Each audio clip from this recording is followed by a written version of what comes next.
एक महिला ने पाया कि जेल के पानी में कुछ गड़बड़ है। उसने मौका देखकर निगरानी पुलिस के हटते ही तुरंत ऊपर देखा और उसकी दाहिनी आंख एक सूक्ष्मदर्शी में बदल गई। निरीक्षण के बाद उसने पाया कि पानी में सचमुच कोई अज्ञात दवा डाली गई है जो उसे निश्चित रूप से जेल में खत्म करने के लिए है। वह जेल से भागना चाहती है, लेकिन इस उच्च सुरक्षा वाली जेल में कोई भी भागने का रास्ता नहीं है। मजबूरी में सुसान को अपनी विशेष शक्तियों का उपयोग करना होगा। उसने बस फूंक मारी। उनको अपनी अलौकिक शक्ति का उपयोग करना पड़ा। उसने सिर्फ एक सीटी बजाई और छत के वेंटिलेशन पाइप के माध्यम से पास के धातु के तरल को छोटे स्टील के गोले में बदल दिया। हजारों स्टील की गेंदें जैसे जीवन पा गई हों। सूजन के बुलावे का पालन करते हुए वे तेजी से वेंटिलेशन पाइप के माध्यम से जेल की गलियारे में आ गईं और सभी गश्त कर रहे पुलिसकर्मियों से बचते हुए सूजन के कमरे की ओर बढ़ गईं। कुछ ही समय में सभी स्टील की गेंदें तैयार हो गईं, पूरी तरह से दीवार पर सटी हुई थी।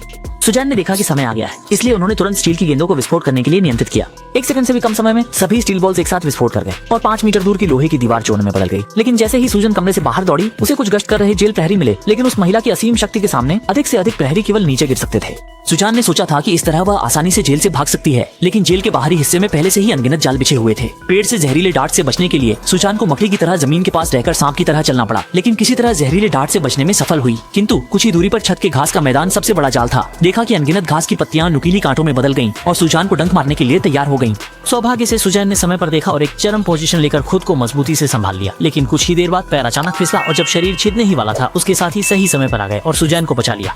400 साल बाद एक महामारी ने वैश्विक स्तर पर कहर बरपाया और दुनिया में 99% लोग मारे गए। केवल 5 लाख लोग ही बचे और उन्हें एक बंद पारदर्शी कांच के आवरण में पाला गया। एक परिवार जिसका नाम तियानलोंग था, हर दिन एक जहाज के माध्यम से मनुष्यों को जीवन आवश्यकताएं प्रदान करता था। लेकिन समय के साथ लोगों ने अचानक महसूस किया कि यह कांच का आवरण एक प्राकृतिक जेल है और हाल ही में कई युवा लड़कियां लगातार लापता हो गईं, जिससे लोगों में सतर्कता बढ़ी और एक मोरालिटी कल्ट नामक प्रतिरोध संगठन की स्थापना की गई। संगठन की सदस्य सुजन को तियानलोंग परिवार के रहस्यों की जांच के लिए गुप्तचर के रूप में भेजा गया। सुजन ने अपने हाथ में मौजूद नक्शे की मदद से जल्दी ही तियानलोंग परिवार की गुप्त प्रयोगशाला में प्रवेश कर लिया। उसने रैक पर एक अजीब सा ऑक्टोपस देखा और अनजाने में लड़ाई शुरू हो जाती है। सौभाग्य से सुजैन के पास अदृश्य होने की शक्ति है, जिससे वह आसानी से कैदियों से बच जाती है। फिर सुजैन एक शिशु कमरे में पहुंचती है, जहां वह आश्चर्य करती है कि इतने सारे शिशु क्यों हैं। तभी तियानलोंग परिवार का गुड़ अचानक से अंदर घुसी सुजैन को देख लेता है। सोचा था कि वे एक दूसरे के दुश्मन होंगे और एक बड़ी लड़ाई होने वाली थी, लेकिन सुजैन ने गुड़ को देखा और उसे एक अनकहा सा एहसास हुआ। गुड़ के वर्णन के तहत एक सच्चाई सामने आई। असल में 400 साल पहले की एक महामारी ने मानव प्रजनन क्षमता को खत्म कर दिया था। मानव जाति के विलुप्त होने से बचाने के लिए तियानलोंग परिवार ने इस सच को जनता से छुपा कर रखा था। इसलिए वे रोजाना कुछ युवा लड़कियों को पकड़ते हैं और 400 साल पहले के सुरक्षित भ्रूण को उनकी कोख में स्थानांतरित कर देते हैं। और इन 400 वर्षों में किसी ने भी अपने पैदा हुए बच्चे पर शक नहीं किया कि वह उसका अपना नहीं है। गुड़ ने यह सब सुजैन को बताया और उम्मीद की कि सुजैन भी इस रहस्य की रक्षा करेगी, लेकिन सुजैन को अजीब लगा कि क्यों। तियानलोंग परिवार ने इस बात को जनता के सामने प्रकट नहीं किया, इसलिए वे हर दिन युवा लड़कियों का एक समूह पकड़ते हैं और 400 साल पहले सहेजे गए भ्रूण को लड़कियों के शरीर में प्रतिरोपित करते हैं।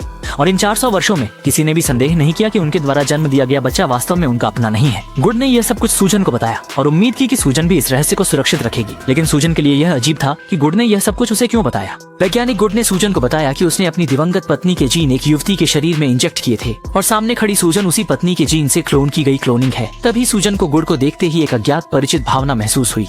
सूजन विश्वास नहीं कर पा रही थी कि वह वाकई में एक क्लोन है, लेकिन शरीर फिर भी गुड़ का विरोध नहीं कर सका। पर यह समय उन दोनों के बातचीत के लिए उपयुक्त नहीं था, क्योंकि गुड़ के भाई ने निगरानी के माध्यम से गुड़ और सूजन के एक दूसरे के करीब आने का दृश्य देख लिया था। उन्होंने सोचा कि गुड़ ने धोखा दे दिया है, इसलिए गुड़ के भाई को गुड़ और सूजन को खत्म करने के लिए भेज दिया। गुड़ को खोजने के बाद भाई ने एक और सच बताया। हालांकि 400 साल पहले की उस महामारी ने मानवों की प्रजनन क्षमता को खत्म कर दिया था, लेकिन हाल ही में मानव फिर से उत्परिवर्तित होकर प्रजनन क्षमता को हासिल कर चुके हैं और तियानलोंग परिवार ने पूरी दुनिया पर नियंत्रण बनाए रखने के लिए इस बात को पूरी तरह छुपा दिया।